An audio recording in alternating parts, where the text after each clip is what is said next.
Assalamualaikum warahmatullahi wabarakatuh.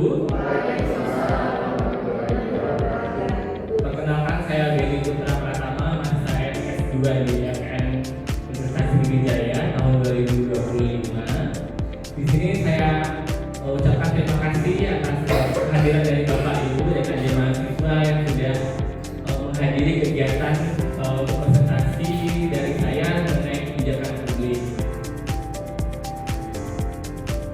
Jadi apa itu kebijakan publik? Kebijakan publik itu sendiri merupakan serangkaian dari keputusan atau tindakan yang diambil oleh pemerintah untuk mencapai tujuan yang tujuannya itu untuk masyarakat. Jadi bersifat nasional dan kesejahteraannya itu untuk kesejahteraan masyarakat. Nah, ini terkait dengan kebijakan publik memiliki beberapa unsur yang harus ada. Yang pertama ada aktor berwenang, yang kedua ada tujuan masalah atau publik, yang ketiga ada instrumen tindakan, dan yang keempat berorientasi kepada kepentingan publik. Di sini dapat dijelaskan bahwa aktor berwenang itu sendiri adalah seseorang, individu ataupun lembaga yang memiliki wewenang dalam menentukan kebijakan publik. Yang kedua, di sini ada tujuan dari masalah publik itu sendiri.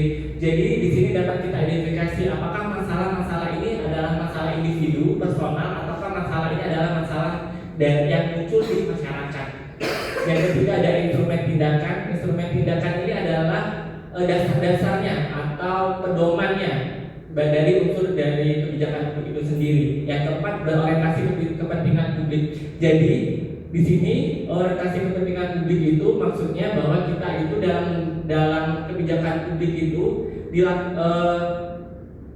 tujuannya itu untuk kepentingan masyarakat, bukan untuk kepentingan suatu lembaga, misalnya hanya untuk kepentingan seorang DPR, hanya kepentingan untuk seorang presiden. Enggak, pasti untuk unsur kebijakan publik itu untuk kepentingan seluruh masyarakat kalau di Indonesia, ya. Kita bisa lihat ini ada studi kasus yang diambil terkait salah satu contoh kebijakan publik yang ada di satu paper, di mana judulnya itu terkait implementasi kebijakan kawasan tanpa rokok dalam pembatasan area merokok di Kota Cimahi. Jadi ini adalah contoh kebijakan publik yang ada di Indonesia di Kota Cimahi. Itu adalah topiknya adalah kawasan tanpa rokok. Nah, jadi kan kawasan tanpa rokok ini bukan hanya untuk individu kan? Jadi kawasan tanpa rokok ini untuk masyarakat. Nah, untuk mensejahterakan kesehatan orang di Indonesia itu sendiri, khususnya ini di Kota Cimahi. Ini kerangka analisis kebijakan publik berdasarkan model BUS, SCAN, dan WOLT pada tahun 2023. Jadi ada 5 kebijakan publik berdasarkan model ini. Jadi kita akan bahas, kita akan analisis satu persatu. Yang pertama ada konteks kebijakan atau policy context, di mana di sini kita tahu bahwa di latar belakang di negara kita, menurut teman-teman masih tinggi gak yang merokok? Nah, masih tinggi ya. Jadi untuk tinggi prevalensi merokok di Indonesia tuh masih tinggi, termasuk di Kota Cimahi ini sendiri.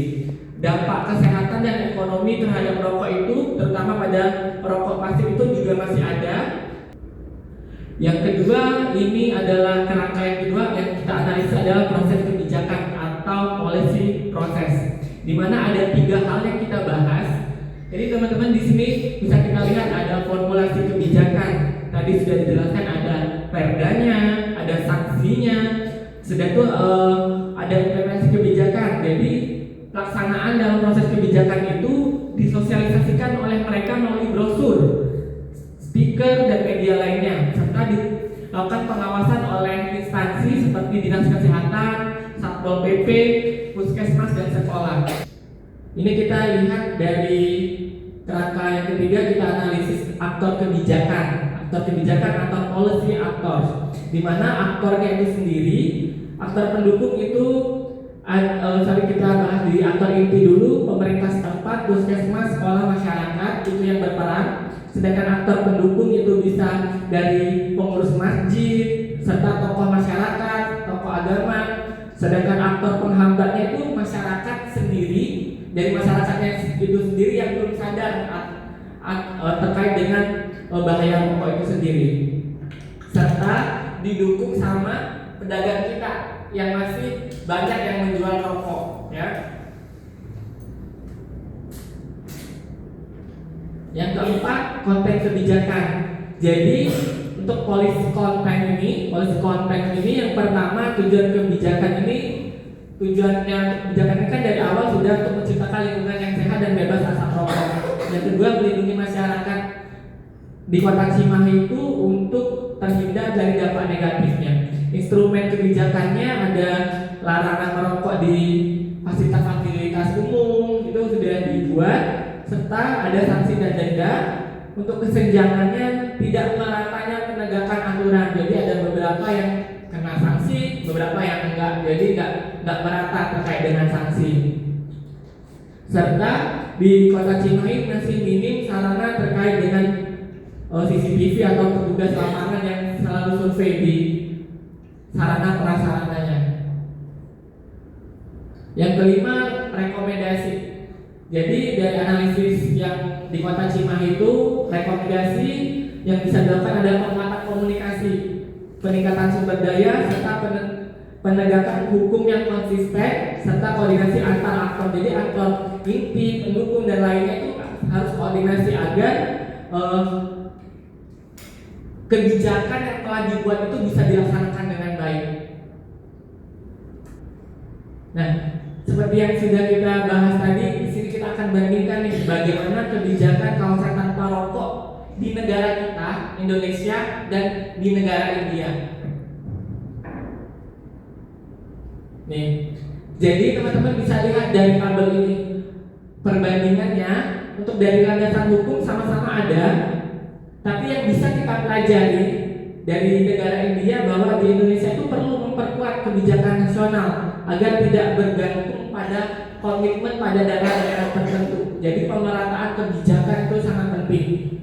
Sedangkan pendekatannya yang bisa kita pelajari dari negara India itu perlu pergeseran paradigma dari smoke free nation seperti India.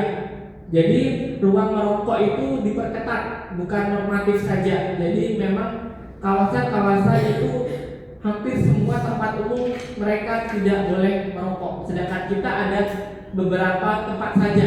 Contohnya kita ada 7 tatanan KKR. Jadi hanya 7 wilayah yang bebas rokok. Sedangkan di India itu hampir seluruhnya mereka tidak ada kawasan umum yang tempat merokok, kecuali ada ruang khusus ruang merokok. Selanjutnya ada satu quiz, boleh teman-teman nanti yang bisa jawab boleh dijawab ya, boleh angkat tangan saja.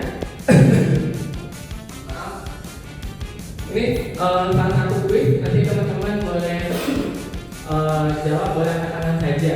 Pertanyaannya di bawah ini yang bukan termasuk proses kebijakan publik.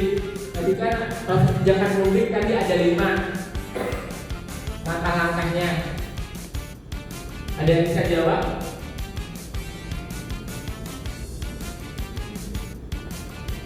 Boleh? Kalau ini ada yang bisa jawab?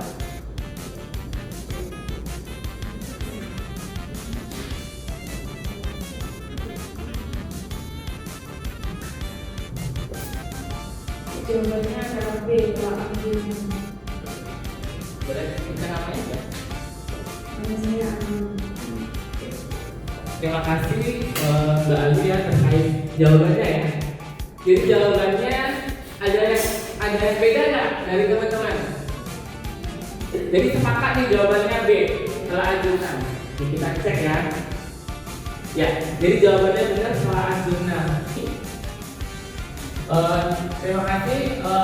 Sebelumnya ada yang mau ingin ditanyakan terkait dengan materi yang disampaikan? Oh, boleh sebutkan nama dulu ya.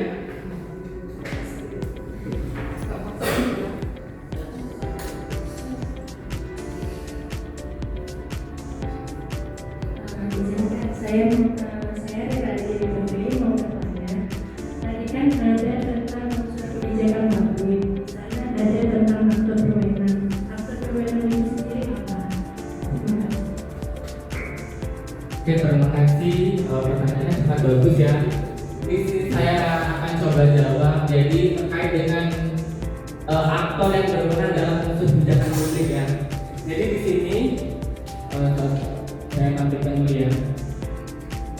itu termasuk dalam salah satu unsur kebijakan publik. Jadi yang kita tahu bahwa kebijakan publik itu